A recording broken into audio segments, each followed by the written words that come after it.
Let's crack out your boardies and get ready for the bintang singlets because we're heading to Bali, Indonesia. That's right, Bali, Indonesia. In this video, I'm going to show you everything you need to know about visa on arrival. It's a common question and people really struggle with it. Whether you're a seasoned traveler or you're heading to Bali for the very first time, I'm going to show you everything you need to know to streamline your trip through customs and immigration and get into the country of Indonesia. So before we crack on, please hit that subscribe button and help our channel grow. We've got lots of great videos coming ahead of us, including from how to get to the airport to your hotel. So subscribe so you don't miss out. Scenario. So I mentioned we're going to talk about customs and immigration. Now it can be a really tricky and actually quite scary scenario when you're coming into a country because you're not sure whether you're going to get in or not until that immigration officer stamps your documents. Once they're stamped, you can get right through. But until then, you're never getting into the country. So the first thing you need to know is not every country's citizens are eligible for visa on arrival or electronic visa on arrival.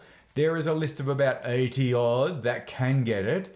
But if you're not on that list, I'm sorry, you're going to need to apply before you get into Indonesia.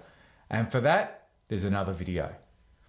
So we're going to talk about visa on arrival, or e-visa on arrival, which came out this year, 2023, to streamline your trip through that airport and over to the beach.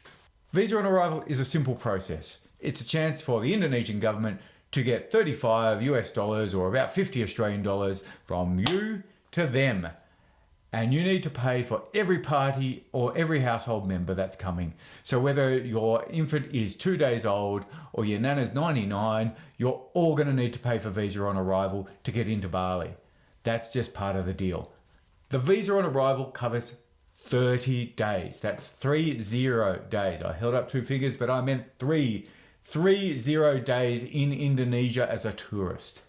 You can extend it for a further 30 days to extend your trip to 60 days. But if you plan on spending longer than 60 days, then you need a different sort of a visa, and I've got no idea about those. This is for visa on arrival if you're a tourist coming from your home country into Bali.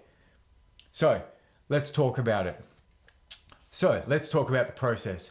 I've flown in on the cheapest airline that I could find, and I've head down there and we've landed. I've flown in So let's talk about how it happens in practice. I've flown in on the very cheapest airline I can fly, usually in the middle of the night, and it's landed in Denpasar at this airport, Indonesia. You hop off your Jetstar or AirAsia flight and into the lovely Indonesian airport thing. You'll come down the plane from the tarmac in through this tunnel type thing, and it will open up into what is quite a large customs area, and you'll get there straight away. So you land at the very first time from the airport into the customs and immigration part. So that is very, you'll find that every other plane that's landed all bottleneck into this space.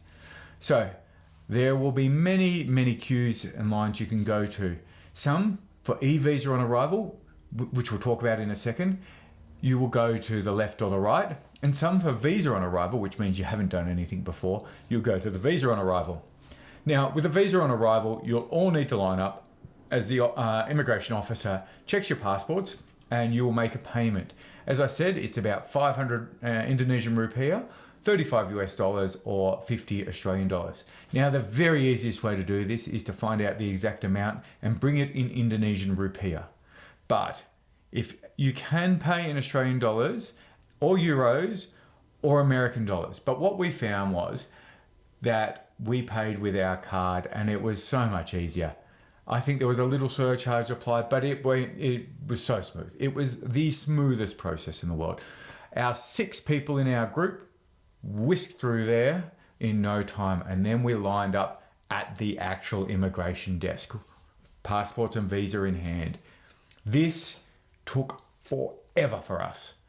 My father-in-law, who came through a couple of days later, paid, I think 30 or so Australian dollars or 300 rupiah to skip the line. Now, I have no idea how it happened or if it was legit, But he was a 70-year-old gentleman, and he looked quite smart by all accounts, and he was straight through. So keep an eye out, because I think that might be a trick. We lined up at the immigration desk, and I'm bad for this. If I see a line that looks slightly better, I'll jump across and I'll cut and back and forth. And the line I picked in the end was the slowest. It was terribly slow. So I think if I just picked the line that I walked up to first, they would have whizzed me through. But, the immigration gods were not smiling on me that day. So you'll come up to the window, and one family member at a time will bring their passport and visa and show the immigration officer. Really quite a simple process. He or she will look at you, stamp your documents, and wave you through. From there, you need to do your customs. Now, my number one pro tip, is do this before you get to Indonesia, because what I found was there was a big pile of people all meandering around, trying to fill it in their phones, and you could have done it before you even got to the country. So the customs declaration, which was that bit of paper that you used to have to do, can be done now online before you get to the country. Don't fret if you get there first, because you can change it quite easily. You can do it when you get there, but you get a QR code and you scan it through, and boom, you're in. And it saves so much hassle. I've got no idea why they don't do it in other countries. It was quick and easy. Maybe they do it in other countries. If they do it in your country, let us know in the comments.